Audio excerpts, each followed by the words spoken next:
अस्सलाम वालेकुम, मैं हूं नाजी और आज इस वीडियो में आपको बताएंगे कि आखिर कौन कौन सी गलतियां करने पर रोज़ा टूट जाता है। अगर आप भी रमज़ान के महीने में रोज़ा रख रहे हैं तो आपको किन किन चीज़ों से बचना चाहिए, वह कौन कौन सी चीज़ें हैं जिसकी वजह से रोज़ा टूट जाता है। तो चलिए बिना देरी किए आपको बताते हैं वो सारी बातें। वीडियो में आगे बढ़ने से पहले आप लोगों से छोटी सी गुजारिश है कि आपने अभी तक इस चैनल को सब्सक्राइब नहीं किया है तो सब्सक्राइब जरूर कर लें, साथ ही साथ घंटा बटन को भी दबा दें जिससे हमारे आने वाले सभी वीडियो आप तक पहुंचता रहे। तो चलिए शुरू करते हैं। रोज़ा रखने के बाद आपको कभी भी तंबाकू, सिगरेट या शराब का सेवन नहीं करना चाहिए। अगर आप इन सभी चीज़ों का सेवन करते हैं तो समझ लीजिए कि आपका रोज़ा टूट गया। भले ही आप 1 महीने का रोज़ा रखते हो लेकिन आपकी रोज़ा टूट जाएगा। गलती माफ़ है, गुनाह नहीं।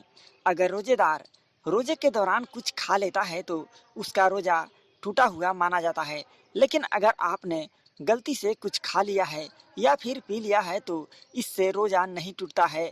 रोज़ेदार की नियत पाक होनी चाहिए, यही सबसे बड़ी मायने रखती है। रोज़े को लेकर कई बार संशय हो जाता है कि किस स्थिति में रोज़ा को माना जाएगा और किस स्थिति में नहीं माना जाएगा। इन्हीं में से एक स्थिति यह है कि अगर अल्लाह का कोई नेक बंदा सहरी के वक्त, मतलब कि सूरज उगने से पहले का समय जो होता है, रोज़ा करने का मन बनाए और सो जाए, फिर उसकी नींद मगरिब, मतलब कि सूरज ढलने के बाद का समय में अगर खुले तब भी उसका रोज़ा माना जाएगा।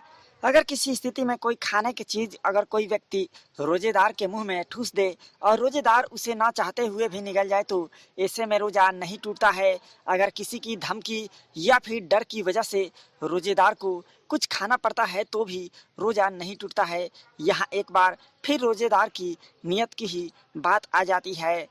कई लोगों के मन में यह भी बात होती है कि क्या मुंह में अगर पानी आ जाए तो इससे रोज़ा टूट जाता है। मुंह में पानी आना एक बायोलॉजिकल प्रोसेस है जो कि हमारे अंगों में नमी बनाए रखने के लिए ज़रूरी है। इस पानी को निगलने से रोज़ा नहीं टूटता है, लेकिन आपको इस बात का ध्यान रखना चाहिए कि अगर आपके दांत में कुछ खाने का कण फंसा हुआ है और उसको आप जानबूझकर निगल लेते हैं तो इसे रोज़ा टूट जाता है। कुछ वैसे स्थितियाँ भी होती है जिनमें रोज़ा मकरूह, रोज़ा तो माना जाता है लेकिन उसका पुण्य नहीं मिलता, इसलिए रोज़े के दौरान पूरी तरह गीले कपड़े पहने, दांत निकलवाने या ऐसे किसी भी काम से बचना चाहिए जिससे मुंह से खून बाहर निकल आए। सहरी का वक्त खत्म होने के बाद कभी भी आपको खाना या पीना नहीं चाहिए।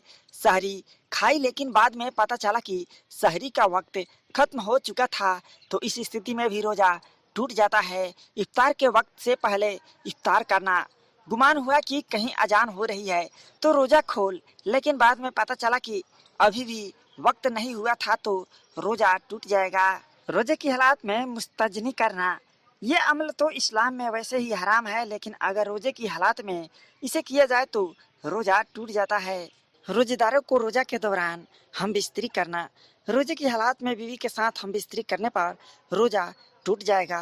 बीवी के साथ लेटने पर इंजाल हो जाए, बीवी के साथ दिल लगी हो रही थी, हम बिस्तरी नहीं की लेकिन मनी निकल आई तो ऐसे में रोज़ा टूट जाएगा। औरत को हैज या निफास आना, यानी औरत को माहवारी आ जाए तो पैदाइश के बाद जो निफास का खून आता है वो आ जाए तो रोज़ा टूट जाएगा। गुस्सा या वजू करते वक्त पानी हलक में चले जाना, इससे भी रोज़ा टूट जाता है। कुल्ली कर रहे थे कि पानी हलक के नीचे उतर गया तो समझ लीजिए कि आपका रोज़ा टूट गया। जानबूझकर कै करना, अगर आप ऐसा करते हैं तो भी आपकी रोज़ा टूट जाती है। आपको खुद उल्टी हो गई, इससे रोज़ा नहीं टूटता, लेकिन खुद मुंह में उंगली डालकर कै करना, इससे रोज़ा टूट जाता है। इसलिए आप इस तरह की भी गलतियां ना करें। रमज़ान के पाक महीने में इन सभी बातों का ध्यान रखकर ही आप रोज़ा रखें। तो आप लोग को यह जानकारी कैसी लगी है कमेंट बॉक्स में ज़रूर बताएं।